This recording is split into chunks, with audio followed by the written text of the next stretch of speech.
Hello everyone and welcome to the Constructive Criticism Network. This network is here to help you improve at Magic the Gathering at every level. From Pauper Leagues to Top 1000 Mythic, we've got you covered. If you want to hear the entire network, head on over to our sponsor at puremtgo.com, where you can hear each and every show, each and every week, and check out their sponsor, MTGO Traders, and tell them that the CCMTG Network sent you. Now sit back, enjoy the show. From YouTube, podcasts, and more, here's this week's episode from ConstructiveCriticism.com. Hello everybody, and welcome to episode 121 of the Common Knowledge Podcast. I'm your host Christian, and I'm joined by our co-host Brad. Hi everybody. Before we get too far into this episode, I just want to remind everyone that Common Knowledge and all of the podcasts on the Constructive Criticism Network are sponsored by puremtgo.com. If you'd like to support the show, make sure to like, share, and subscribe to the Common Knowledge YouTube channel, and check out our Patreon. With that out of the way, let's get on with the show for the week. Woohoo! How you doing, buddy? I'm doing okay. Few changes at work. Don't necessarily have me down, but have me a little bit stressed. What about yourself? Yeah, same thing. The weather's finally stabilized, I guess. It's picked up, so work's picking up, and every time that happens, stress levels increase a little bit. Not only work stress, but a little bit of stress of not having enough clocks in my kitchen. That's a problem. It really stresses me out not being able to tell time when I want to, as soon as I want to. But I'm okay otherwise. A lot going on. I haven't been playing a whole lot. Been thinking a whole lot about Magic, spoilers and this and that, deck theorizing, yada, yada, yada. But yeah, that's really about it. Yeah, you've actually been playing a lot of Arena, right? Yeah, I have. Last week's interview with Alaric really got me sort of inspired. I've been thinking about getting my Arena account up to date anyway, and talking to him really sort of inspired me to get into Historic Pauper. So I pretty much sat around as soon as Arena was available on iOS. I downloaded it and I kind of sat around a little bit Thursday, about half the day Friday, and the majority of the weekend just grinding Arena, trying to get used to the platform, understand the quote unquote economy, I guess, the wild card situation, doing all the new player stuff, color challenges and the mastery trees, and just doing quick drafts and just sort of getting used to the whole thing. I'm still undecided on it. I don't think it'll be my platform of choice unless somehow WotC decides to put Classic Pauper on Arena. Then yeah, absolutely, I'll jump on there. But I don't know. I like it. It's a fun platform as far as video game style goes. But I think perhaps the interface and maybe just the economy is not really my style, but I think I could get into it with enough time, given enough time, I think. Yeah, the saying I think is paper boomers and then like online zoomers. Yep. But there's actually 3 different generations. It appears to be like paper boomers, MTGO millennials, and then like arena zoomers. Uh-huh. But yep. Yeah, I'm with you. I'm more of the first 2 for sure. Yeah. I don't know. It's just weird. Oh, sorry. It's weird that, I want to build this mono black Historic Pauper deck on Arena, and it's weird. I'm still trying to wrap my mind around the fact that there's no actual outlet to just go buy the card. Yeah. I don't know. One of the things that I think Arena accidentally does a good job of is not allowing people to play Magic in a way that they want to play Magic. And that sounds absurd in the beginning, right? But it's like a format like Historic Pauper, right? It's like the barrier to entry of this format is much, much, much greater than Pauper on MTGO. You know what I mean? Right. Yeah, that's a good way to put it. And like, I don't know, it's not something that I necessarily like about the platform, but there's a lot of great of the platform, right? Like, it's visually stunning. Yeah, absolutely. The UI is fun to play on. Mm-hmm. There's not nearly as much clicking. You just sort of you play. You know what I mean? Yep. You can get in and out of a game real quick, even if it's some sort of weird control mirror. They don't take 50 minutes or whatever. I guess they could, but it's just real slick. It looks good, and I do enjoy playing it. I just wish there were eternal formats on there, or the economy was different or something. I understand. What have you been up to? Yeah, outside all the work stuff, I've been playing some Teamer Cascade this past week. I just think the deck is really good. Unsure Is that the dinosaur boarding party Muldrifter Cascade? Yeah. Excellent. Unsure if Muldrifter is better than Entourage of Trest. I don't know. I think with the way that I pilot the deck, Muldrifter is better because it gives the deck more of a combo feel. Okay. And I think that I mulligan pretty aggressively for the busted opening hands, at least in game 1. And I'm leaning towards Muldrifter, but there's something to be said about just having slightly better mana. Yeah, that makes sense. Because you're pretty much in that deck, if I'm not mistaken, you're only playing blue for the Muldrifter. Is that correct? Yep. With really just hopes of cascading into it. Exactly. Yeah. Right. And then Utopia Sprawl allows you to cast it. Yeah. And then if you're playing the Acid Moss, which I do, you play the one Forest Island to also fetch with it. Okay. And then outside of that, it's just pretty much a beatdown deck, huh? Yeah, pretty much. It's super aggressive. One of the things that I do like about it is how good it is on board at stopping what your opponents are doing. Mm-hmm. Especially with the dinosaur having reach is going to stop a lot of the fairies. Muldrifter has flying and outclasses fairies. Right. And then all of the creatures are pretty good at blocking on the ground. Yep. So. Well, good deal. Did you run it through some leagues, or you just sort of played around with it, practice room style? Right now I'm in the middle of the league. I think I'm in match either 3 or 4. And then I've played one other one so far. But yeah, just running it through some leagues, playing against great decks in the meta. I don't know. I would say that deck probably has a lot of pretty polarizing matchups.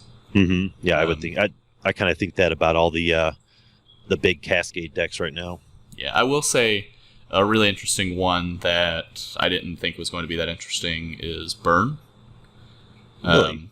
Yeah, because they're put in a really weird position of if you play Arbor Elf, well, do we bolt Arbor Elf? Do we try and kill them? Their permanent sources of damage matter a lot, but then if they focus too heavily on their permanent sources of damage, and you have just one of your busted hands where your turn 3 boarding party or whatever, right? They can still end up losing, even though that might be the best way to win.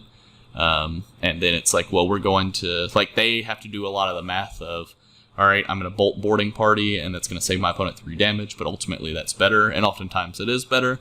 But then it's you got a 3-for-1 with your boarding party, and 3-for-1s are usually how you beat Burn anyways. Right. So. Yeah, Burn's been doing pretty well actually lately in challenges and leagues. I don't know if that's just there's a lack of life gain running around, or if they just have particularly good matchups against the current meta or what. But it's good to see Burn up there again. Yeah. I feel like it's been a while. I agree. Burn is an awesome deck, and typically Pauper is good when Burn is good. Yep, absolutely. But anyways, that's sort of what we've been playing for the past week.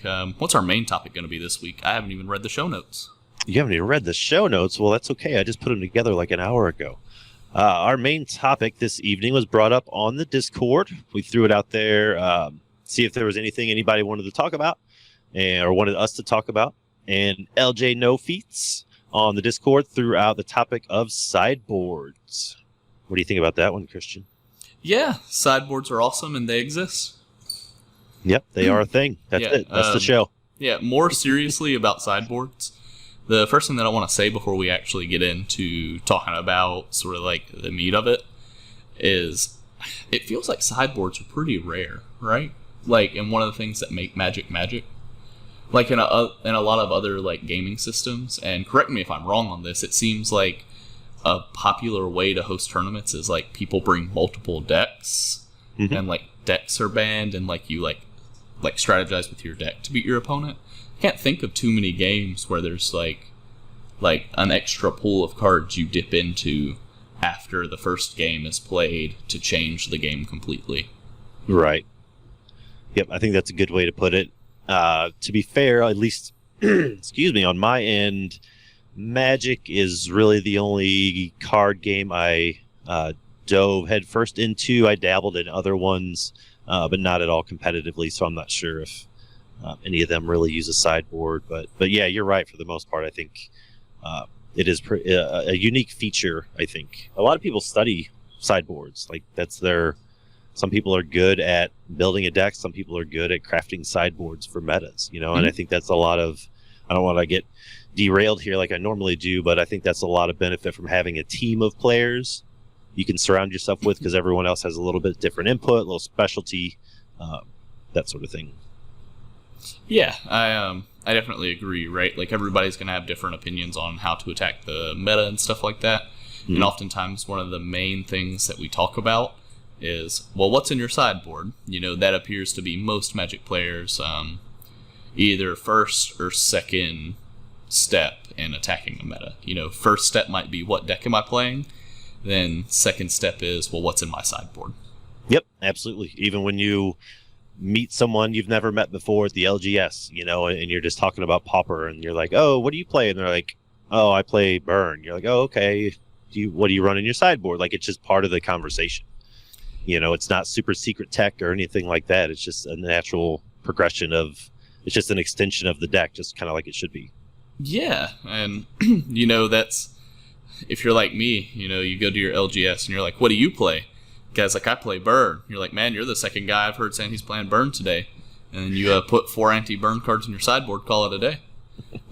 Oh, do some sneaky recon. I see. Oh, I yeah. see. That's why you're banned at all the LGSs, isn't it? Oh, yeah.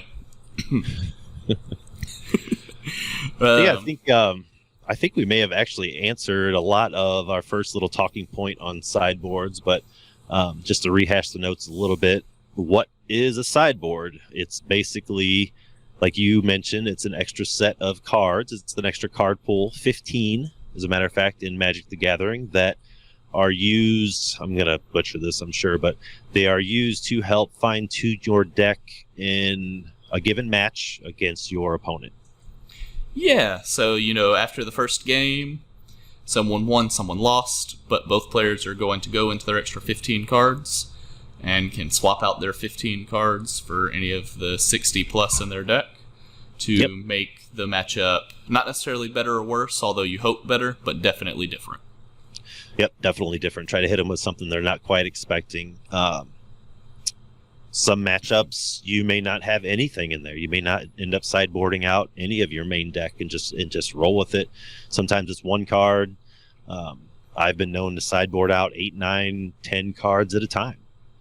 So it's very, very dependent. And this is just like our brewing episode. This is a topic that you could write volumes about. People study sideboards, and there are people that write weekly content articles just on sideboarding against meta and sideboard guides and that sort of thing. So we're just going to give you sort of some broad strokes on it, our opinions. Yeah, so, you sort of touched on something that I think is super important whenever you think about sideboarding, and that is basically the concept of how much do you sideboard. One of the things that I think oftentimes gets lost when you are sideboarding is the sight of a game plan. This was said to me once, that whenever you have a game plan going, you are doing better than a good percentage of your opponents that don't necessarily think about their game plan. And even if you sideboarded for an absolutely terrible game plan, that is still going to be better for you in the long run than sideboarding without thinking about your game plan, because eventually your bad game plans will just naturally turn into good game plans, and if they don't do it naturally, someone is going to tell you, hey, I respect the fact that you have a game plan, but that's wrong, and this is how we can think about a better game plan.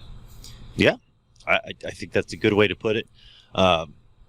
It's easy to fall in the mindset of, like I was for a long time, like I'm sure a lot of players were for a long time, that sideboards are just a random collection of cards that I may need. Who knows? And I'll pull them out when I think I'm gonna need them, and that's not really what they're there for.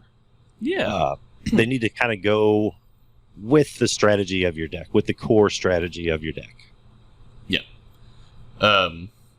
So what I mean by this, right, is let's say that you have negates in your sideboard, okay? All right, I've got negates in my sideboard. And the person that wrote your sideboard for you, or your sideboard guide or whatever, has your negates in your sideboard because they don't think you can beat Ghostly Flicker and Ephemerate decks. Okay. But you're not looking at it from, like, what kind of decks does my deck struggle with, right? You're looking at it, what does this card do? This card counters non-creature spells. So then let's say you play against a deck where negate might not necessarily be good. I'm thinking, like, Blue-Red Fairies is a deck that I don't think negate is very good against. Mm-hmm. Or any, slivers or elves, anything where it's just creature heavy. Yeah. But, you think to yourself about Blue-Red Fairies that, they have a lot of non-creature spells, so I think negate will be good. And you bring it in, but then you start to think, and, maybe that is pretty good rationale. Then you also have to think, well, really what Blue-Red Fairies is they don't play a lot of non-creature spells, they just play a bunch of efficient spells, right? And negate is going to cost more than most of their deck. Yeah. And, if they're a deck based around efficiency, and you're fighting them with a card less efficient than their deck, then you're almost playing into their game plan, siding in negate. But it's something that it's on its face. If you didn't think about their game plan, your game plan, you might bring in that negate. Right, and that's so far we've really kind of touched on everything in the show notes. But no, that is definitely a good point. It is. I know we can expand on this or talk about that specific topic later, but being able to identify what deck you're playing against as soon as possible is really going to help you, not only game one, obviously, with what your deck's trying to do, but also your sideboard strategy, Yeah, so like in your example, if you were to think about it, like you said, yeah, the negates on their face seem like a decent option, but when you dig a little bit deeper, you realize that like you said, half of your opponent's deck, their cards are cheaper than that negate, and you probably only brought in 2 negates. So what's that really going to do for you? You're going to counter a Preordain and a Ponder. That's all you're going to do. You set them back like half a turn. Yeah, right. Or like you might use it in like a counter war or something like that, But like oftentimes, right, like they're going to come prepared to be more efficient in the counter war, and so they're going to come in to win it. But I don't want to like get bogged down too much on like super specifics. It's just like I think a pretty good example of something that happens a lot, which is when you sideboard, you forget that A, your opponent is also sideboarding, but B, you and your opponent both want to win the game. Presumably, you're both there with a plan, Right. And it's hard to... Actually, let me start that over. Where do you stand on sideboarding in cards that are going to probably win you the game? I know that's kind of a broad statement, but like, even if you brought in 2 negates against fairies, those negates aren't going to win you the game. Even if you took a turn, even if you won turn 3 in a counter war, that's not going to win you the game. You know what I'm saying? But where against that fairies deck, a fiery cannonade, that may just be enough to completely wreck what they're trying to do. Yeah, so this sort of, it might go back into, looking more into the specific matchups. Oftentimes, at least when I sideboard, I look for really high impact cards that are either going to put me so far ahead that I would feel very good about it, or set my opponent so far behind that I would feel pretty good about it, So a really good example of putting your opponent behind might be Fiery Cannonade, right? Like you notice your opponent likes to play their creatures haphazardly, so you think you can squeeze them out with a Cannonade. Or, the other thing, putting yourself so far ahead, might be in the Cascade decks, siding in a little bit more land destruction, a little bit more discard, to put yourself ahead on mana virtually in that way. Yep, that makes sense. I know we said we weren't going to get too specific, but we got a little specific there. It's pretty hard not to do, I guess. It's hard not to, yeah. With this concept. I think I put down here as the second little talking point. If you're new to building a sideboard, one of the first things you really want to be able to do is identify what is typically a sideboard card versus what is a main deck card. Does that make sense? Yeah, so to sort of expand on what that means is basically, like, I would say in 99% of the decks in Pauper, Counterspell, for example, isn't a sideboard card, right? Like, either your deck actively wants to be playing Counterspell, or it doesn't, and if you wanted a Counterspell in your sideboard, there are probably slightly better options than Counterspell, because typically you want your sideboard cards to be a little bit more narrow to hit very specific problems. Yeah, and more impactful too. Granted, Counterspell hits kind of everything, but it's not going to change the pace of the game all that much, unless you sideboard in 4 of them or what have you. Mm-hmm. But also, there's examples too where I know it was popular for a minute, but cards like Electrickery, you don't often see those in a main deck. Maybe as a one of every now and then, but cards like that, Relic of Progenitus that really just attacks graveyard strategies, those to me are perfect examples of cards that don't belong in a main deck, because you're not always going to run into an opponent that is susceptible to those cards. If you've got 2 Electrickeries in your opening hand and your opponent plays Urza's Tower turn 1, well, those are probably 2 dead cards. Yeah, I think one of the things, I guess like a really good example, right, would be like, if your deck is so good that you can play 4 Circle of Protection Reds in your main deck, then I think your deck should be banned. Right. That's a good way to put it. Yeah. Like, whenever you're playing these really, really narrow cards in your main deck, oftentimes it'll say something about the meta. And so it's not always wrong to do, for example, right? Like, if Tron is necessarily the best deck, right, and you just have this one card in your deck that you play it and Tron can't do anything, or it will be very hard for them to do something, then, like, by all means play it. But if Tron isn't the overwhelming majority of the meta, playing that card in your main deck means that there are some games where you're going to be on a mulligan to 6 when you kept 7 cards. Right. Just off the bat, you're going to be short. You're going to be there was a time there, not to get too far off topic, but there was a time towards the end of the year last year, I think before Commander Legends released, that a lot of players, and it kind of started out as a meme, but a lot of players were running main deck Pyroblasts, 1 or 2 of, just because the meta was so ridiculous, I guess. It was so blue heavy, flickers and familiars and delvers, and it paid off for a lot of them too. It was kind of funny to see it, but that's very few and far between, I think. Yeah. So just identifying cards that attack a specific target or a specific angle when you are going into a blind match, basically. It would be like putting in a card that said, destroy all goblins, and you threw that in your main deck because what if I run into goblins? That's not really a good strategy for the main deck. Right. Yeah, that's actually a super good example. Well, thank you. Yeah. And then I would say that maybe outside of constructing your sideboard and identifying your game plan so you know what to bring in, there's also identifying what your game plan should not be and what cards to take out. Yeah, I think that's just as important as what cards are in the sideboard to begin with. Yeah, and this is... Sorry, I didn't mean to cut you off. No, you were fine. I think I was mostly breathing. I don't know if I had a thought there yet. Yeah, and this is one of those things, the thing that I'm probably the most guilty of is getting paralyzed, not knowing what to take out, and taking 1 of 4 different things out for a playset of a playset card. And it's, on its face, sometimes it might make sense, but oftentimes it doesn't really. And it's mostly a lazy way to do things. And, like I said, pretty much everyone does it. So it's not necessarily like I don't think less of you as a person for it.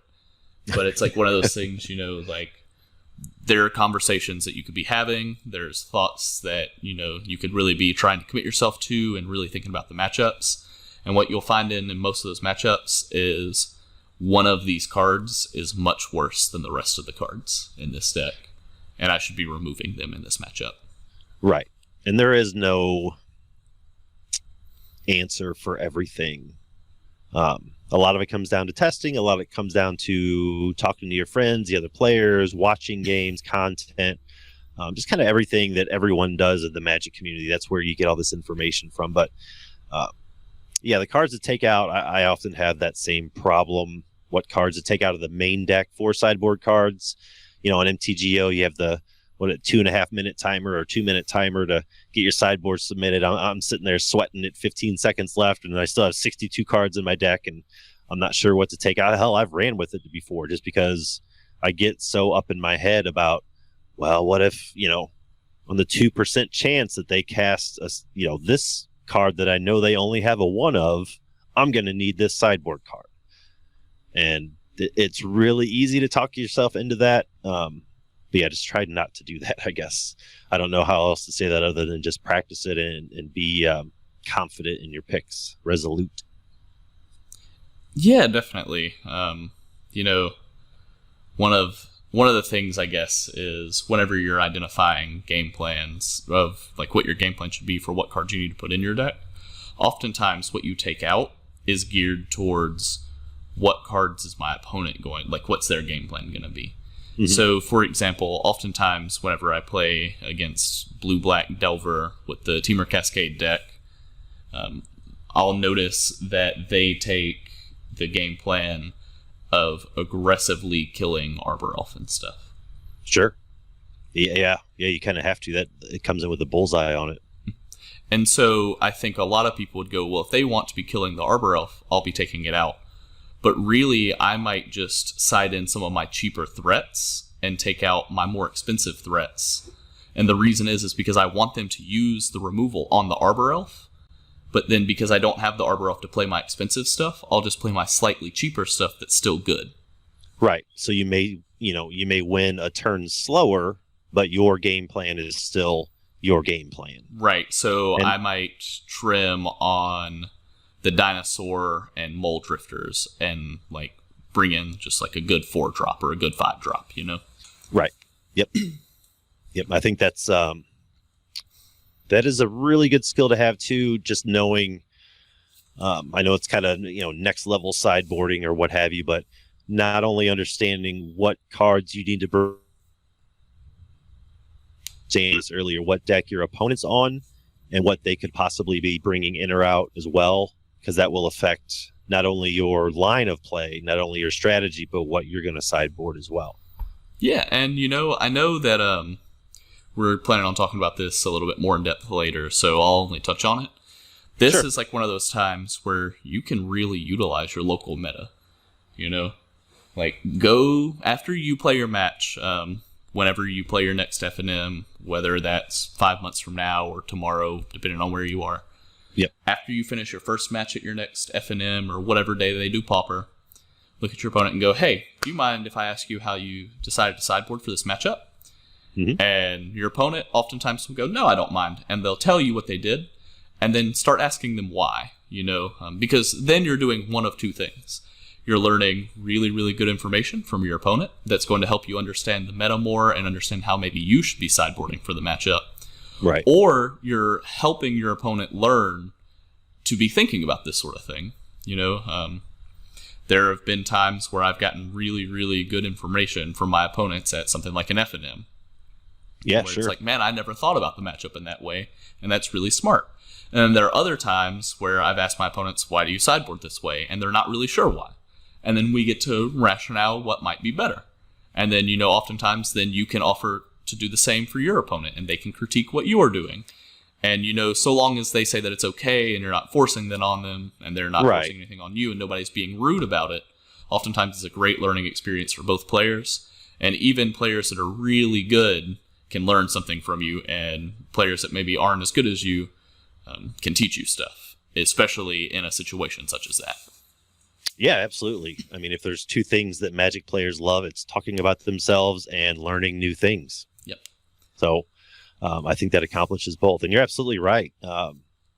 Talk to your fellow players, learn from what they're doing. I've even read sideboard guides for decks that I don't ever plan on playing, just in case, in case they become a huge part of the meta, or I want to know how Blue-Black Delver, sideboards against decks that I may end up playing one day. I want to know what they're doing as well as what I'm doing. That's not to say I'm going to make a deck just to fight Blue-Black Delver, but when it comes to game 2 or 3, I want to know what to expect and why they're making the decisions that they're making. Yeah, for sure. You mentioning sideboard guides is also just another phenomenal idea.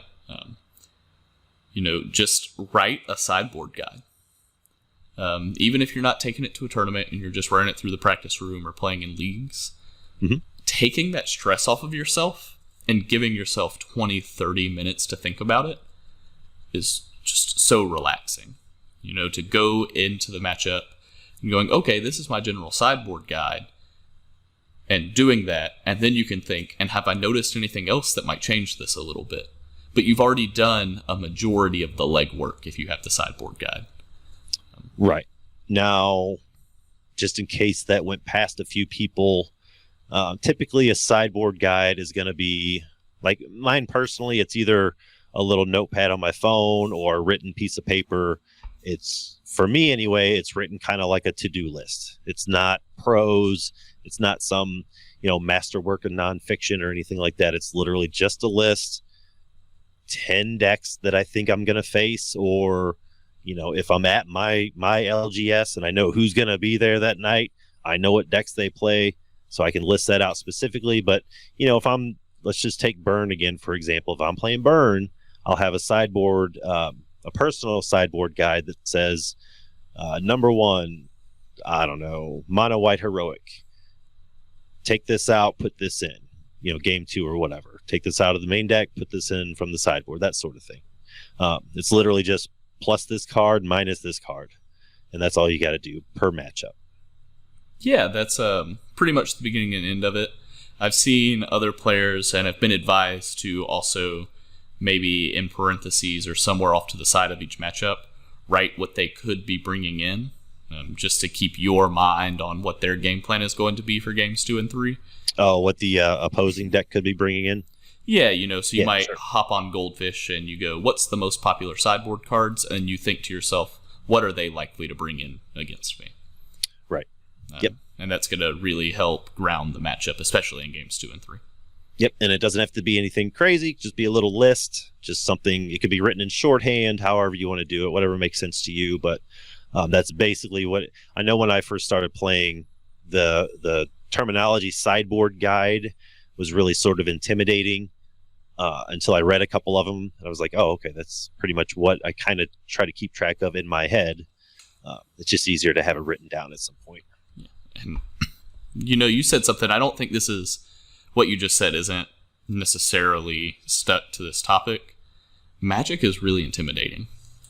I don't think I realized how intimidated I was until I looked back and going, man, there were players, at my LGS that I thought were really, really good and still think that they were really good. Right. That I never approached about some of these topics because of how intimidated I was at looking dumb for asking them or saying the wrong thing or something like that. Right. And now that I realize that I would say more than 80% of Magic players are just truly kind people. Yep, I would have to agree. At least in my personal experience. No, I would agree. And I think a lot of being that new player, years ago, I think because a lot of people that play Magic are so, I don't want to say insular, but they're tight with their group of friends. It's hard to be a stranger on the outside. So when you're looking in from the outside, you think, well, that guy doesn't want to talk to anybody. I don't want to approach him or her. They don't want to be approached. They don't want to be asked questions, when really no one does that. They're more than welcome to hold a conversation with you. They're just not the type of people that, at least in my experience, that are going to go out of their way to bring new people into their little click until you approach them, and then they're wide open. They're like, here, borrow this deck. Here, you want this card? Here, I'll drive to the next event. You know what I mean? They'll do anything for you. Right. Magic is the only hobby I've ever had where somebody just feels comfortable giving me something that they estimate to be valued over $5,000, and they just hand it to me. It's happened multiple times, though. Sometimes I don't even know the person. Wow. I have once that happened. This was years ago, so I don't even think it was above that dollar amount. But yeah, I know what you mean. When they're just like, here you go. Oh, you don't have a legacy deck? Well, here you go. Yeah. It's pretty sweet. Wow, we did get sidetracked there. I don't even know where we're at. Yeah. If somebody that's watching this podcast can just call into the show real fast and tell us what we were talking about. Our phone lines are open. Yeah. But sorry, go on. No, I was just gonna pick the next show note line that I saw and just start talking about it. But basically, I think that with sideboards, with deck building, with sideboard construction, general matchups are sort of where I build them anyway. I'm really bad about building sideboards to fight specific decks. Mm-hmm. I'm more the person that builds a sideboard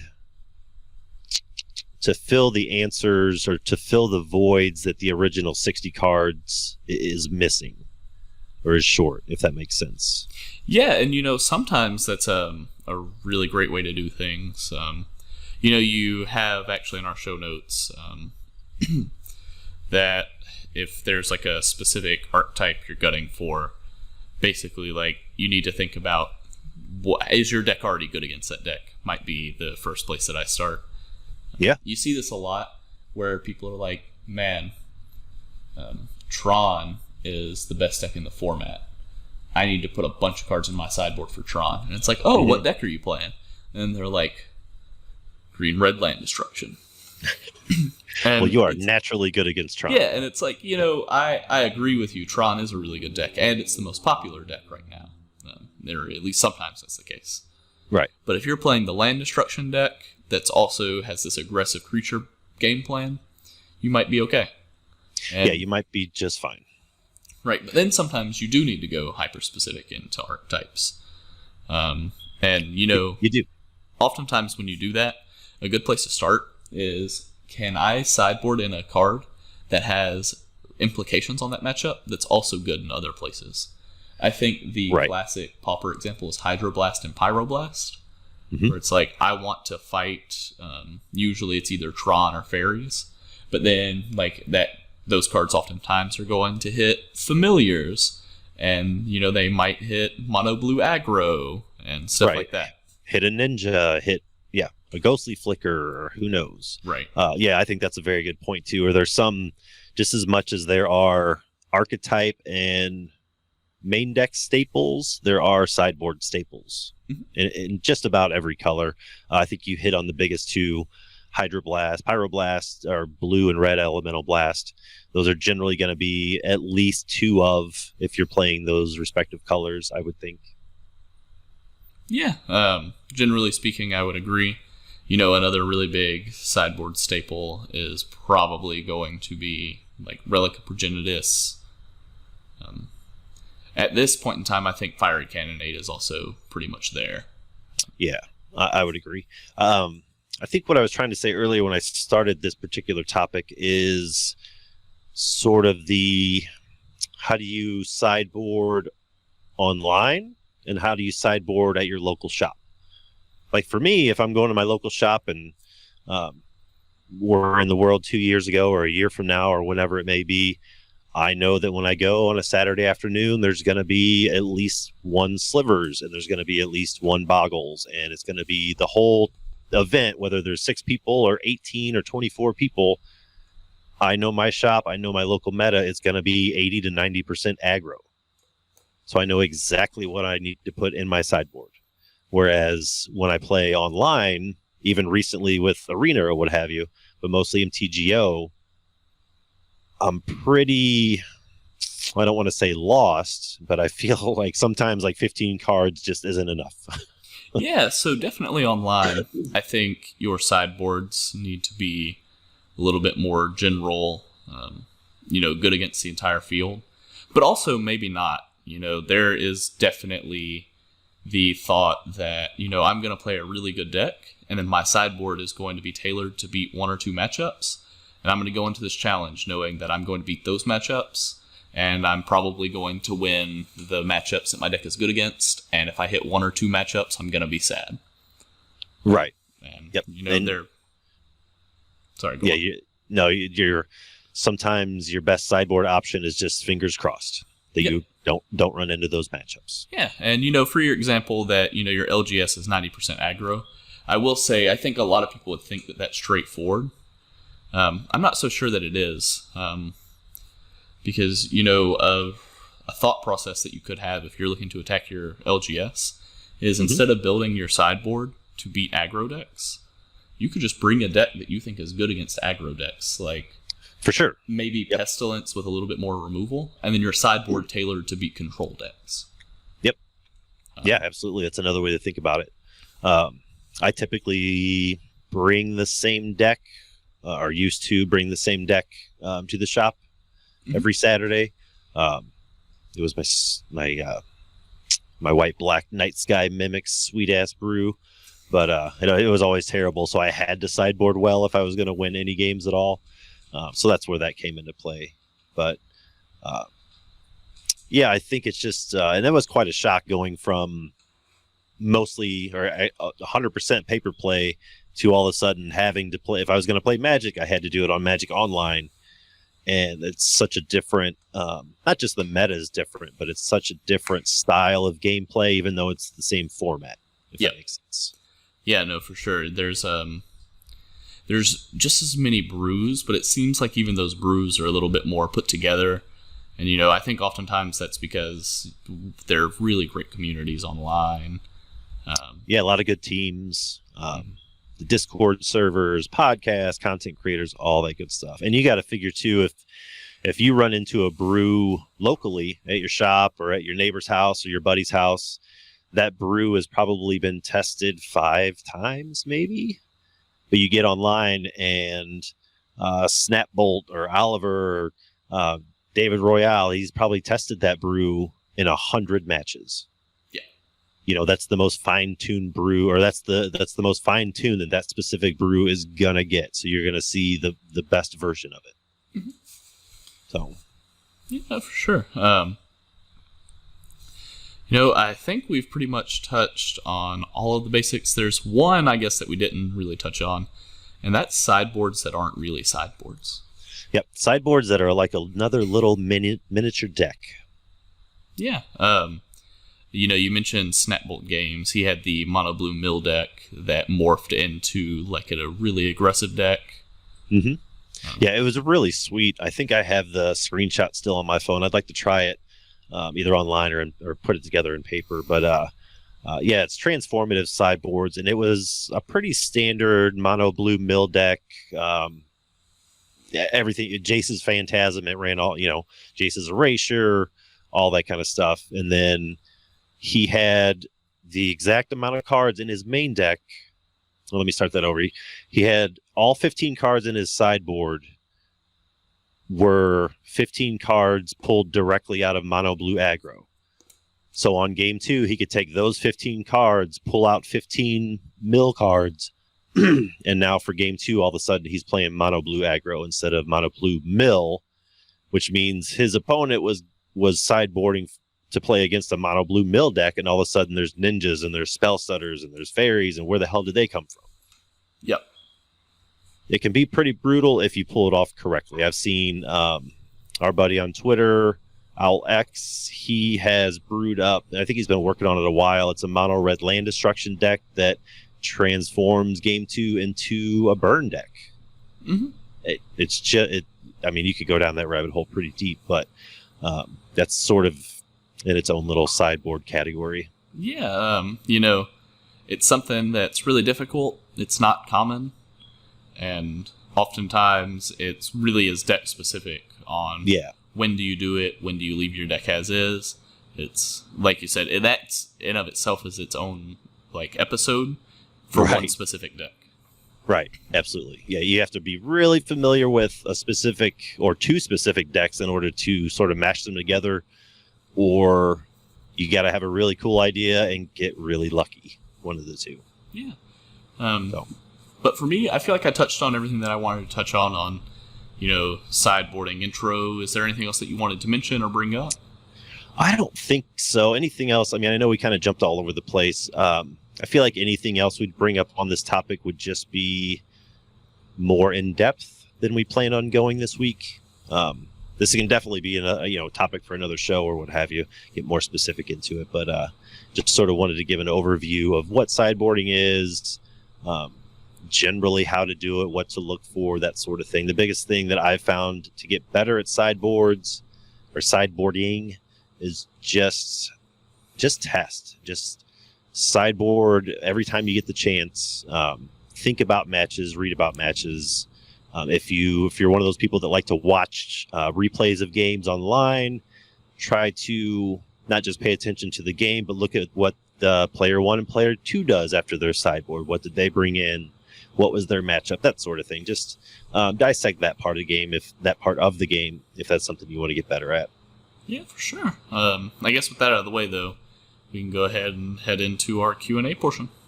Yep, we got one this week. To be fair, though, I don't think we really put up a big promotion for Q&A, but it comes from Big B on Twitter and in the Discord. What cards didn't we get in the Mystical Archives that we would have liked to see? What about you, Christian?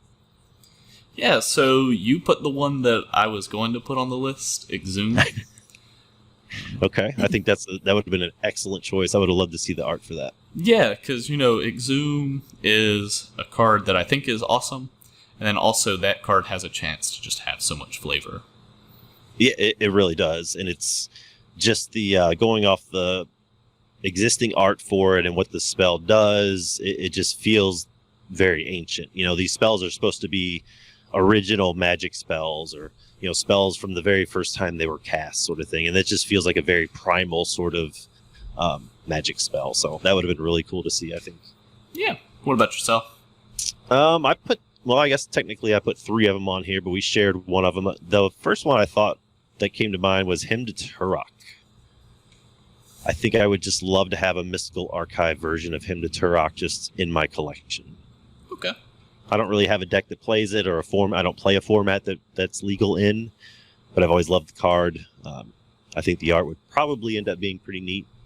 And then also I picked Apostle's Blessing because I just love the card. I love the art. It's very, it's a protection spell, but the art is almost evil. It's kind of subtly evil.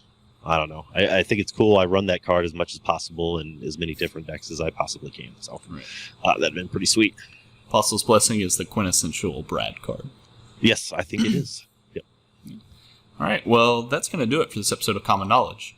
If you want to get in touch with us, you can find me on Twitter at JustGuyDad. Brad, where can everybody find you? At Popper_B on Twitter and BradDrakV on MTGO. Or you can just shoot us an email over at commonknowledgemtg@gmail.com. If you have any questions on the Pauper format, MTGO, anything else, you can leave a comment down below, get in touch with us one of the various ways that we have. Thanks again to our sponsor, Pure MTGO, as well as the Constructive Criticism Network for letting us be a part of it. And last, but certainly not least, thank you for listening. Take very good care of each other. And never stop brewing.